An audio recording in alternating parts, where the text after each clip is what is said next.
stories have a beginning, a place where the hero begins a journey, or the world changes, or just, something happens. Faith is no different. Some people like to call these faith stories their walk with God or their salvation experience. Some are part of our shared faith that have been recorded in the Bible for all to read, and others have been simple stories shared between friends and family who lived their faith in ways that were just as inspiring. Some see faith as a collection of ideas and propositions, and others see it as a set of rules to be followed with strict attention. I like to think of faith as a journey, a story that's being told, a living story that, as long as the person lives and breathes, continues on regardless of the person's awareness that it's happening, that we are experiencing this story in our life because the story allows us to be part of it. Let me give you an example. A story from my own life. In fact, from a faith perspective, it's my origin story. For those of you who had kids that were into comic books or know anything about comic books, every comic book superhero has an origin story. There's always that first edition of the comic book that tells you how Superman got his powers, or what drove Batman to be a vigilante, and all of those kinds of things. There's always an origin story with everything. This is my origin story. This is how I came, to be standing here. This is the first steps that I took. It started 2 weeks before the end of my freshman year of high school. I was trying to figure out how to go to a party.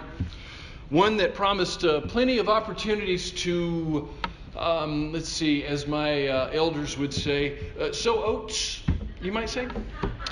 But for all of my cajoling and all of my threatening and all of my pleading and all of my whining, I found myself standing in the driveway of my parents' house. And instead of looking into my friend's beat-up 1970-something rattletrap, I was looking into a church van where one family of brothers and sisters waited for me to join them.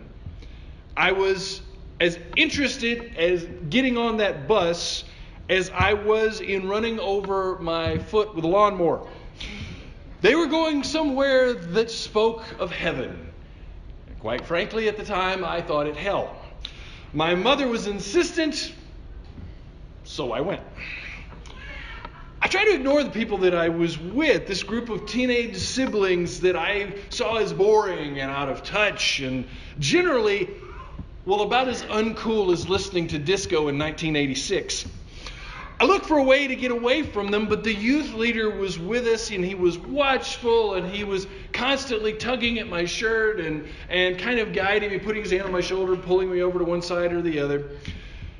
And so I had to settle for sitting on the end of the row of folding chairs as a concession of freedom. I began to reason from my petulant perch that I could not be the only teenager brought to this place against my will. I had been going to church for over a year at this point, and I noticed there were plenty of kids in my youth group who were no different than the kids that I went to school with or the kids that were in my neighborhood that had never darkened the doors of a church. That being so, in my infinite reasoning skills, I discerned that there must be a girl somewhere in this crowd who was as disinterested in the proceedings as I was. Now, I was no Casanova, but I was a pretty nervy kid, and away from any of the school kids that I knew, I had no social repercussions to fear from failure. So across the aisle, sitting opposite me, I found this other sullen soul, this one much more attractive than me and of the female persuasion. We could not talk during the service, but we could flirt because our youth leaders were so engrossed in the spectacle that is a southern early summer preparation from youth camp, youth service guilt trip cognitive readjustment session. So, flirt we did. For the better part of an hour, while our youth ministers and the other people around us yelled, cried, waved their hands, and generally carried on in the way of our forebearers as they taught them. The flirting was looking like it might end up making for a very interesting conversation at the least, or maybe even a date on Saturday night. I was thinking my weekend might be getting better when I heard a loud bang from the front of the tent. Up to that point, I had been ignoring all the ranting and raving of the guest preacher who, in following the standard sermon script for his kind, was holding us over hell on a piece of sewing thread, as the old adage goes. This was nothing new. I heard this in one version or another every Sunday and Wednesday, and had for nearly a year at that point. And frankly, for a 15-year-old male, the girl was a lot more interesting than lakes of fire and eternal damnation. Besides, I was prone to nightmares, things that would make Stephen King drool if he could write them down and if I could remember them. So hell was not much of a motivator for me, no matter how hot and fiery it was preached. Yet something happened after that meaty hand slapped onto the wooden lectern. It got my attention. Now, not for long, but long enough to get me to pay attention to the next part, which was a change from our regularly scheduled program. You might call it a holy interruption. I missed a lot from the pulpit over the previous year, but in that moment, I heard a message I had never heard from a preacher, a minister, or anyone else of the faith. You are loved. You are loved. The God who called the flowers from the ground, the clouds into the sky, who stretched the universe to its zenith, loves you. Through this idea, a complete, unreserved, unabashed expression of love, I came to begin my faith journey. Now, I never got the girl's phone number. But I got out of the evening with something greater, though it would take years for me to really understand it. Spiritual belonging. I went to the altar and prayed the sinner's prayer with a guy named Tim that I'd never seen before and haven't seen since. And the boring church kids for a time became close friends of mine. The journey of faith that I was on had its beginning, my story with God taking its first steps. Now, I can imagine at this point, there may be some of you sitting out there thinking, what does this have to do with the fourth gospel, the story of John? Well, for me, quite a lot. I was one of several hundred people who experienced that night in 1988, packed into a massive circus-like tent outside Carrollton, Georgia.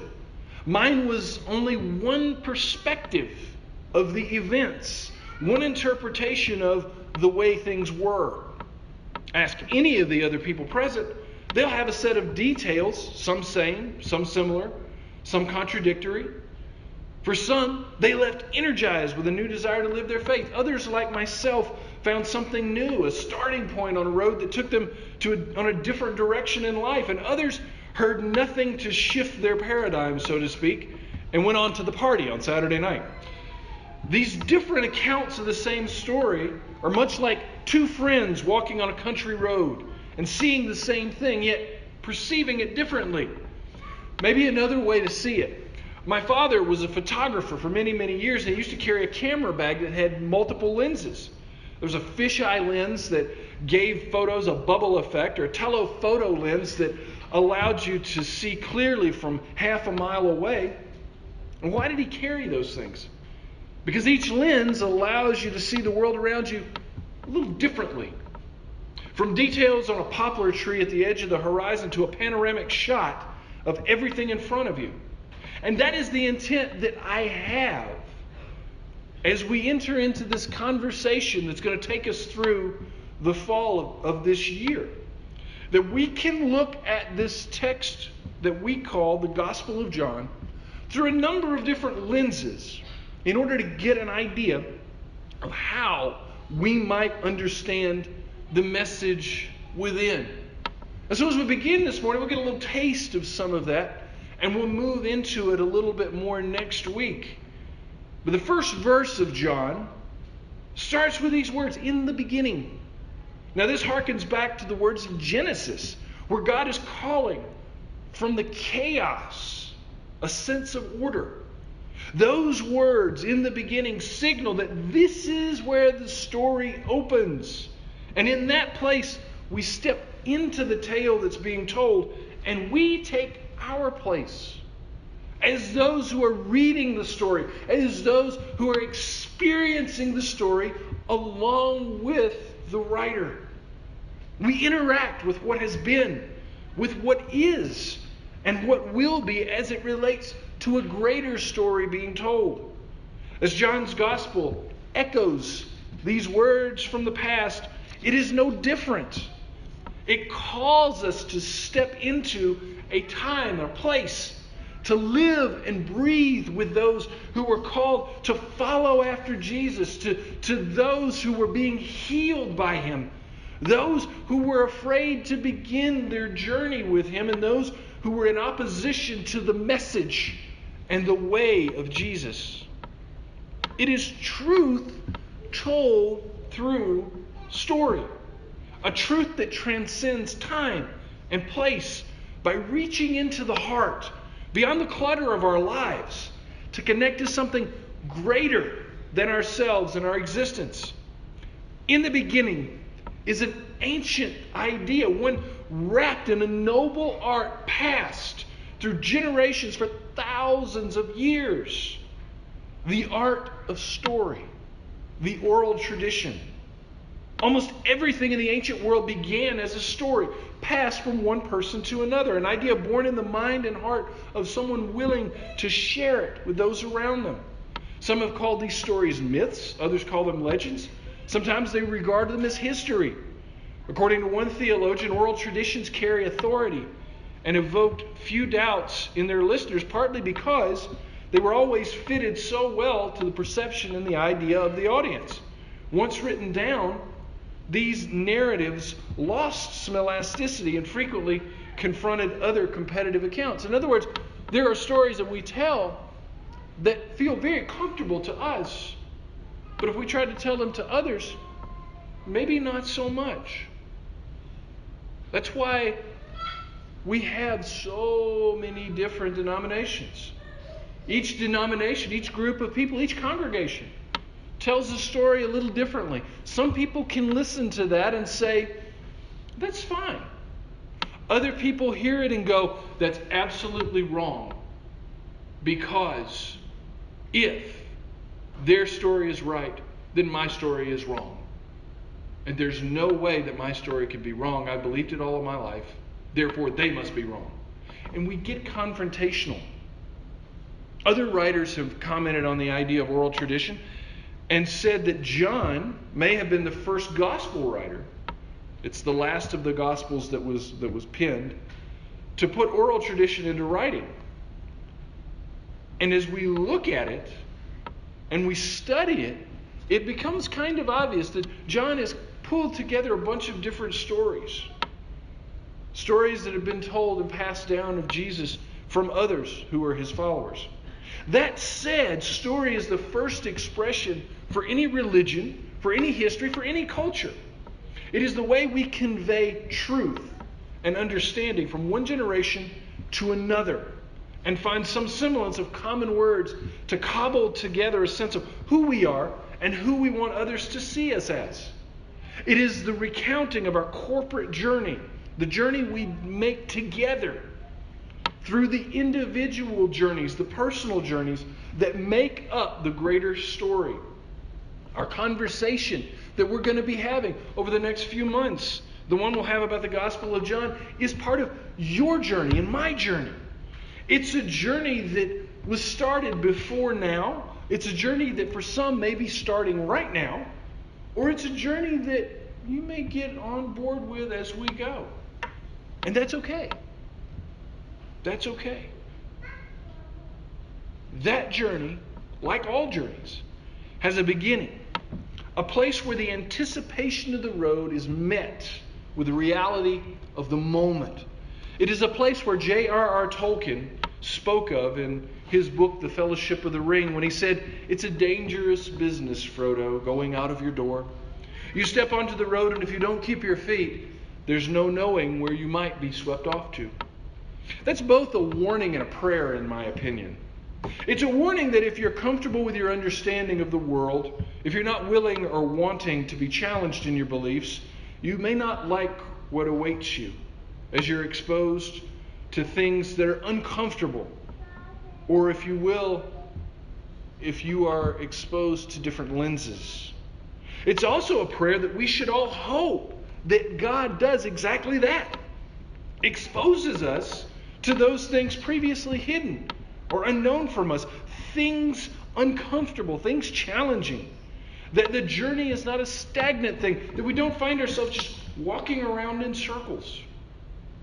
God willing, we may see this Gospel of John from many sides, the result of which helps us to better see not only what the writer had intended, but also to better see the people around us, to see the world around us, as we use these many lenses over the coming weeks. Now, in doing so, we will probably come to see that simplistic thinking that assumes absolute black and white, limits us to only two lenses. Limits us to a right-wrong, black-white, yes-no type of response. Let me ask you this. How many relationships do you have that are yes-no, black-white relationships? I don't think any of us do. Relationships are nuanced. If they weren't nuanced, they wouldn't last very long. If we were all absolute in everything, it wouldn't take long for us to become so at odds with one another that we wouldn't be able to function. So there are, in my opinion, many more lenses to look at. And we'll do so as we begin to prepare for a journey that will offer and afford us the opportunity to see the stage from several vantage points, so to speak. Whether you realize it or not, you already began this journey simply by being here today. You'll take with you our time this morning, having seen it from your place in the pew, and understand it from your perspective. Our journey, however, will be just that. It's a journey. As we seek out ways to understand the gospel we call John. That said, I want you to consider this an invitation. One extended to you with these words, "in the beginning," which in essence have some similarity to "once upon a time," or "it was a dark and stormy night," or any number of other beginnings to remarkable stories that have been told through the ages. One that asks you to step into the story, to try it on for size, to see how it fits and where it fits. It starts in the beginning. But I pray that much happens on the road beyond. And I invite you to come and see, to come and join us on this journey as we journey through this gospel that we call John.